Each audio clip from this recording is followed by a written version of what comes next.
Let's do this. Hello YouTube, this is Bowtied Media, and we are finally here. 3,263 days later. From Skrillex's recess to now, the long-awaited quest for fire. It felt like this kind of flew by. It felt like we just heard an announcement in early January about a new Skrillex project or projects, and then here we are, February 17th, the time of this recording, and the album is here. So we're here in the studio. We're doing a special little video about this, so I'm dressed up to the nines here. Got my suit on with even some some little straps underneath here, but I am excited to get this going. Yeah, it's been almost 9 years since we got a solo Skrillex project. I guess Jack U was the year after recess, but 9 years. And so the way this video is going to work is we're going to listen to every one of the songs. We're going to go through all 15 tracks. It's almost 45 minutes long, 44 and 59 seconds. We're going to go through every track, whether it's been released in the past, like a Supersonic, or whether it's brand new, something like, I guess a Tears is nothing here, or something that I've already done a reaction video to. We're going to do it all in this video. We'll listen through the song and then we'll talk about it after, and I'll talk about my feelings about it. So without any further ado, let's hop into it with the very first track, which is the one that is personally one of my favorites from the stuff that we've heard so far already, but we will listen to it again. This is Leave Me Like This.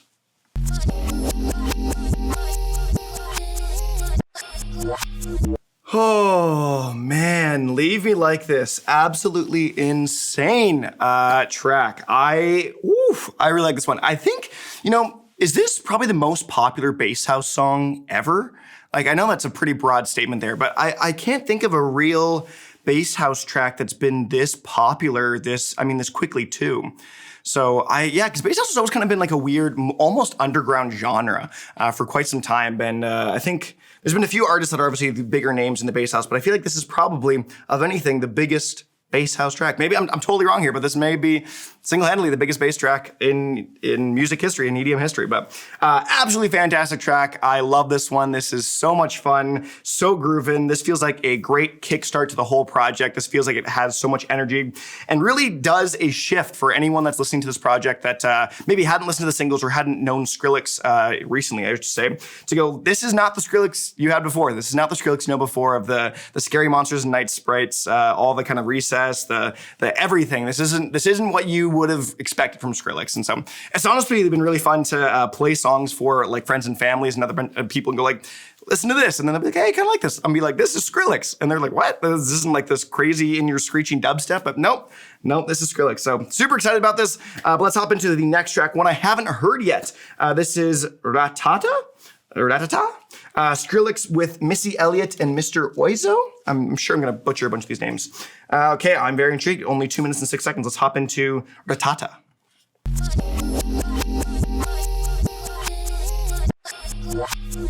Oh, that was so fun. Oh, that was great. That was great. You are going to hear this at clubs and festivals forever, for the longest time, because it's a quick 2 minute, 6 second track that just kind of goes hard the whole time. Is one that's going to be easily recognizable soon as well too, when this album has been out for some time. You are going to hear that a lot. I can guarantee that. That is great. Like I said in the middle of that felt, there's a really like, that wet melody line is so interesting. It felt very modern for like a weird, almost like a rap trap kind of track. That was just, oh man, these are, I guess fun is just the best way to put it, I guess, for all these tracks. These are just so fun and so moving and grooving, and there's just so much energy. I feel like it's just not relenting, at least up to this point. There's not really any like come down to this point. And so, RATATA. I like that one quite a bit. I also love Missy Elliott. I'm a huge fan of Missy Elliott. I felt like I didn't hear a ton of Mr. Oizo, whoever was in there. A little bit, but not a ton, as much as Missy Elliott was a little bit more dominant on the vocals there. But big fan of that track. And I'm excited to get more into this. So let's head into Tears. So we got a first 3. Let's see what his first triplet, his first couplet of his tracks is going to be. So this is Tears with Joker and Sleepnet.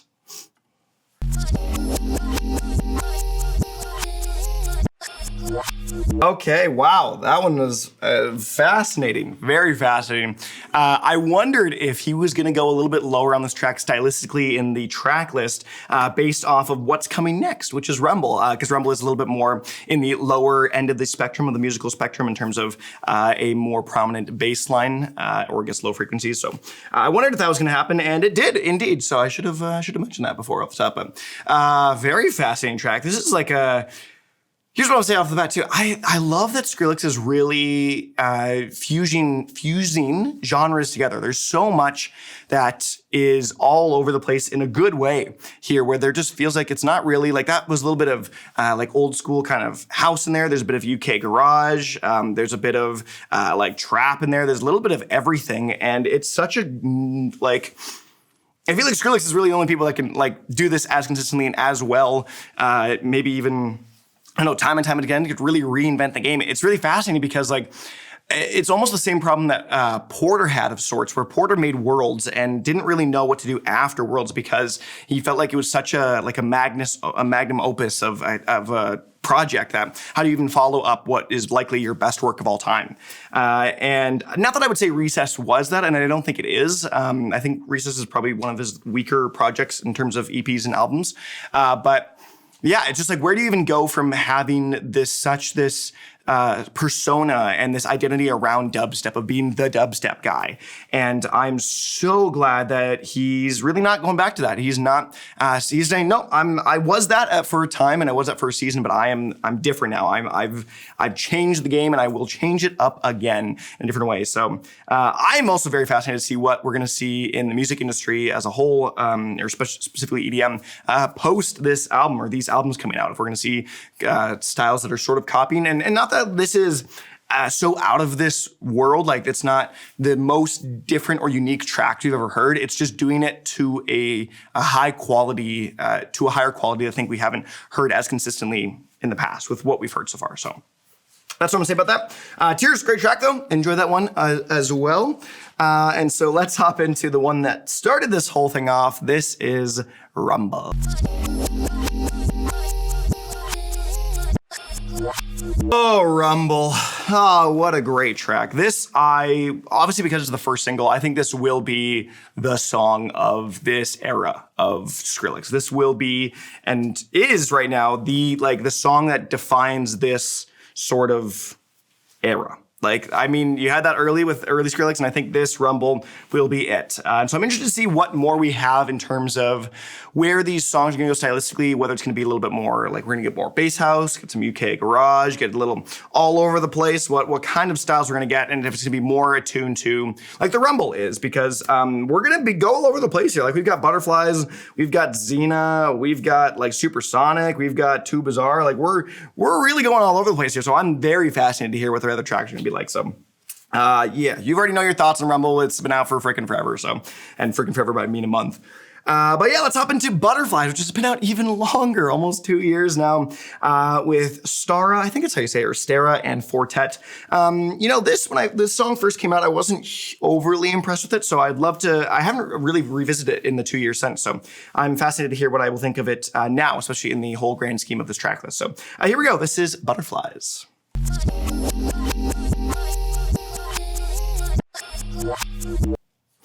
Okay, that is Butterflies. And you know, after listening to that, knowing what we know, this felt like the song of the really what was to come. I think if anything, this track Butterflies is hey, this is where Skrillex is kind of going. This is the direction in which the alias of where Sonny Moore is going with the Skrillex project. And so I would say in hindsight, this is probably the most like hey, just watch out for the style, because this is like this is, I would say, purely deep house of some extent, with very fun, I don't even know, those like glassy synths that is kind of, all of what's in this track is kind of in throughout the other singles that we've heard so far and other songs we've heard so far in small little snippets and segments. And so this song, I think, actually maybe even holistically is, or maybe best represents the project, even though it's not the most flashy of all the tracks, and especially not of the other singles so far. But yeah, Butterflies. Okay, maybe I'll give that song some more shots now that it's we know where it is holistically in the project. So. Up next, we've got Inhale, Exhale with Aluna and Kito. Here we go. This is Inhale, Exhale.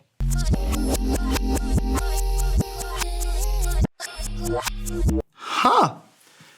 Okay, fascinating outro. I love that track. That is probably the favorite one that I've heard of the new ones so far. I think RATATA is second now to that. I really enjoyed Inhale, Exhale. That was just another just really fun, like right for the club, right for the festival, and just like easily remixable too. Like it feels like, oh man, I just had an epiphany. I wonder if this thing's gonna get a remix project or some sort of remix album of something like that, because it's massive, and some of these are so easily, I'm gonna say manipulatable, even for like DJ sets where you can just go and just do so much to the tracks while still keeping its core song, like the being of the song, the nature of the song intact. And so, my goodness, he hasn't really done a remix project in the past. So I wonder if there would be, Okay, that's just giving me an interesting thought now. I want to see some remixes. Interesting track. I love that though. That is so fun. I love Aluna's vocals too. I've been a big fan of Aluna for a while. So great. So let's hop into the next one. We're almost halfway done. This is A Street I Know.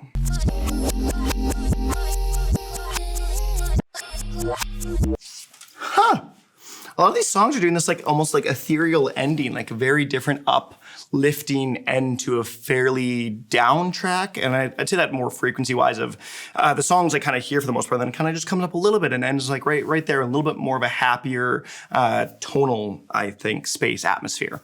So yeah, Street I Know, fascinating track. Again, this just goes to show how much of this is like a weird genre fusion. Like this is purely like an EDM album. This is electronic dance music. This really isn't so much specifically a house project or a UK garage, UK dubstep, or a trap project. This is like just pretty much your straight EDM. There's so many different sounds and styles and soundscapes that are all together in this one kind of small package of each individual song, and then holistically throughout an entire track list. So okay, that's a fun one. That one I actually liked more for its simplicity at the beginning. I didn't love it as much at the beginning because it was kind of a little more meh, not as much going on with it. But then as it kind of went on, I was like, okay, no, I jam with this. It feels like a modern version of old school tracks where they kind of just build on each other, like just like Harder, Better, Faster, Stronger. Just kind of like by Daft Punk, where it just like starts by like a little bit of something, then slowly gets more and more and more, and then builds into this kind of more grand track that's a little more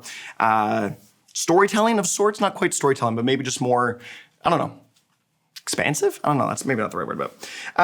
Okay, let's hop into, now we're over halfway, I believe. This will be halfway through this track. This is XENA. XENA, or XENA, or it's one of the two. I can't remember exactly how to say it, but featuring Naya Barghouti. We've heard this one before, and I've done a reaction to it, but let's hop into this one track now.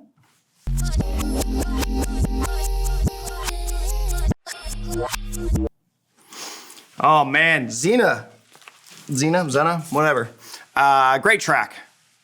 That one's so fun. That one really took me by surprise first listening to that, because I hadn't been following. I don't follow a ton of the like festival kind of whips. I think I intentionally don't follow stuff that's unreleased because I get my expectations up sometimes, especially when songs don't come out over so long. And so I know this one was anticipated for a long time. I think it was 5 years, and Skrillex played it at all the sets he was at pretty much. But so that song when it first came out took me by surprise by a long shot, and that was so fun.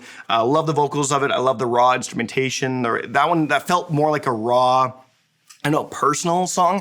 And I love the kind of the Middle Eastern, almost Arabic tones or atmosphere to it. I'd say it's something that I personally love in tracks and music, and so I'm a big fan. Can't remember exactly what language that is or what ethnicity Naya Barghouti is, but general area that I really like. But let's hop into Too Bizarre. And so this is an interesting one.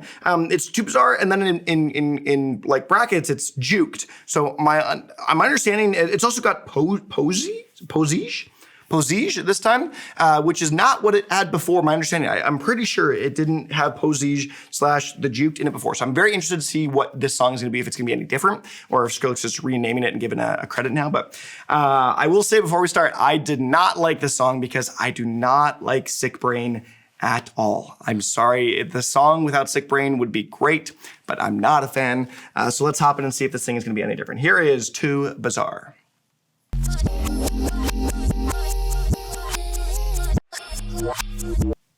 That was brilliant. That was brilliant. For many reasons, many reasons. Number one, Too Bizarre, the original, I don't think would have fit really well in this track list. It would have fit maybe more on the Don't Get Too Close, but it would feel a little out of place here, just a little bit more pop friendly, a little bit more commercialized. But my goodness, flipping it on its head and making it a drum and bass remix or VIP is brilliant, is mind-bending.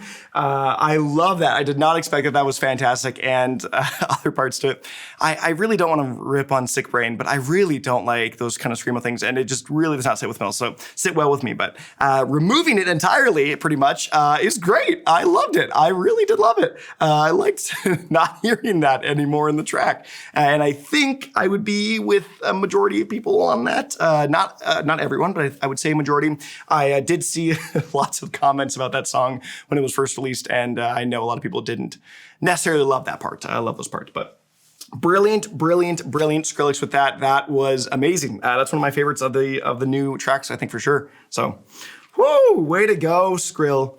That was nice. Let's hop into next track. This is Hydrate with Flowdan, Beam, and PEEKABOO. Here we go. This is Hydrate.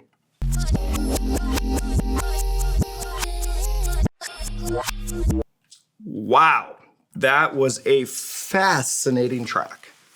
Absolutely fascinating track. Wow, that was I will say off the bat, the first or the intro and outro parts are really different than the rest of the track, and it's felt a little abrupt. It didn't feel like the smoothest transition off the bat for me, but that could be just off a first listen, and maybe later on it'll become more normalized the more I listen to it. I mean, it will, but the intro to even when it hopped into the main drop section, the main middle section, the mid section, it kind of just felt like very abrupt, I think, off the bat. So I don't know. I really love that. So that was freaking, these are fire. This is fire. Oh. Quest for Fire. Oh my gosh, I get it. This is great. This is super fun. I'm just loving this listen. So let's keep going. This is assumingly this is some interlude of sorts, 48 seconds long, the Warped Tour 05 with Pete Wentz. Here we go.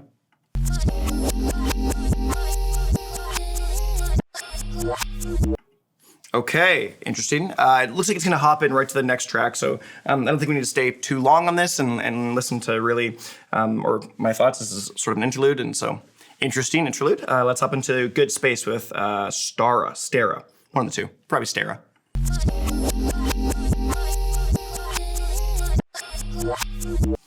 Okay, wow, Good Space. Not the most different track, if anything, I would say. It actually very much falls in line with the rest of the project up to this point, with the kind of high, kind of squeaky, as well as I was going to say, squeaky kind of vocal chops with the really hard-hitting bass line. And so, yeah, this one felt like more in line. It's a fun track. That one isn't one I think I would really return to a whole ton. This one I feel like the other tracks kind of did what this one did, maybe a little bit better, but still a fun track to say nonetheless. So I keep saying fun a lot because it just feels fun. Like I feel I have energy. Like I'm freaking recording this at midnight of pretty much of the release, and so I'm just I have energy and I'm just ecstatic about the record. And so this is just fun of anything. So I really enjoyed Good Space, but up next, Supersonic, My Existence. I think so far, still with what I've heard, this is the best track of the album. I love this thing. It's so good. I am going to take my jacket off. I'm getting a little hot and sweaty. So we'll take this bad boy off and hop into Supersonic, My Existence.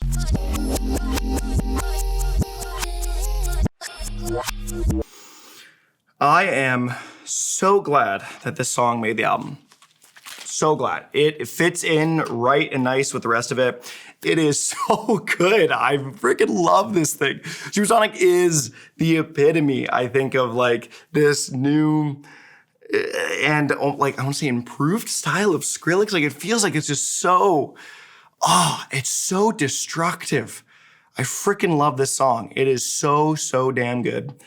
Supersonic is insane. And I really love more so than anything that it's here because it brought this song back for me. I loved it when it first came out, but I think I didn't play it a ton. And I don't know, maybe it's grown on me over time now that I know this is a bigger project, but I freaking love it even more than I loved it day one. So yes. 2 more tracks to go. We are so close of this, I think, already hour-long video at this point, and we're getting close to the hour-long. This is Hazel's Theme, the only track with no features. Nothing. This is Hazel Theme, not Hazel's Theme, Hazel Theme.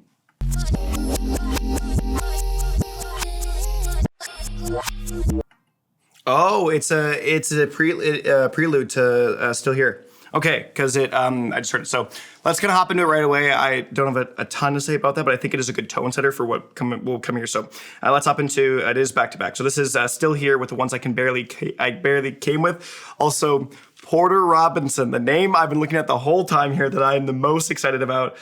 So this song is definitely the one I'm most excited about. So here we go. This is Still Here.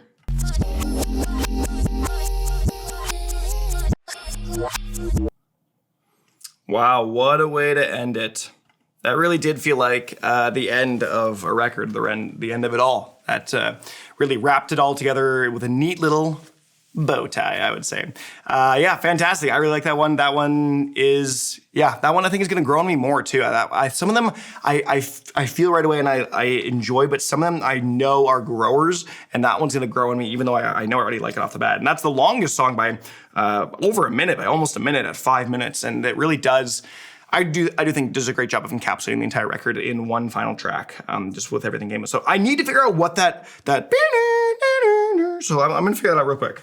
Okay, I was right. It was Leave Me Like This. It was pretty much Leave Me Like This part, but which is great because that's what I expected, because that book's ends thing, that simple melody line, that simple few notes really puts a whole, this is the beginning and this is the end, and it puts everything else in between and does a great job of really, like I said, book ending it, of having a true beginning and a true end. And so I am shocked. I would say, so let's talk about the album as a whole. Let's talk about the album as a whole. I am shocked how well this whole thing came together. I was skeptical, not gonna lie. I was skeptical of the random, the way these songs were released, interspliced with the ones from Don't Get Too Close, with ones from years ago in Butterflies and Too Bizarre and Supersonic. And I was honestly skeptical of how this whole thing was gonna come together, but oh my goodness, this was great. This was so freaking fun, so fantastic. What a great listen through. And it's just the way Skrillex has been able to meld so many different sounds and genres and tones and styles together to make something so cohesive and yet so chaotic and destructive is quite impressive. And I need to give him a huge round of applause for that. So way to go, especially even having so many features on this record, so many features, so many people, and yet it still sounds all cohesive. In the end, it all sounds like this new Skrillex style. It sounds like this new era. And so, wow. Way to go, Skrill. I don't know why I call him Skrill. Way to go, Skrillex. Absolutely killed it. Knocked out of the park. Yeah, I'm excited to do a deep dive into this now and give it a pure review, a real review at some time coming out in the future. But that's it. That's all I have to say. This is my reaction, my video to Quest for Fire. We will do this again with Don't Get Too Close at some point, but we'll see when that one comes out. But other than that, I'd love to hear what you guys have to say in the comment section below about any of these tracks, about anything here. I'd love to hear them all in the comment section below. Other than that, I've been Bowtied Media, and I will see you guys in another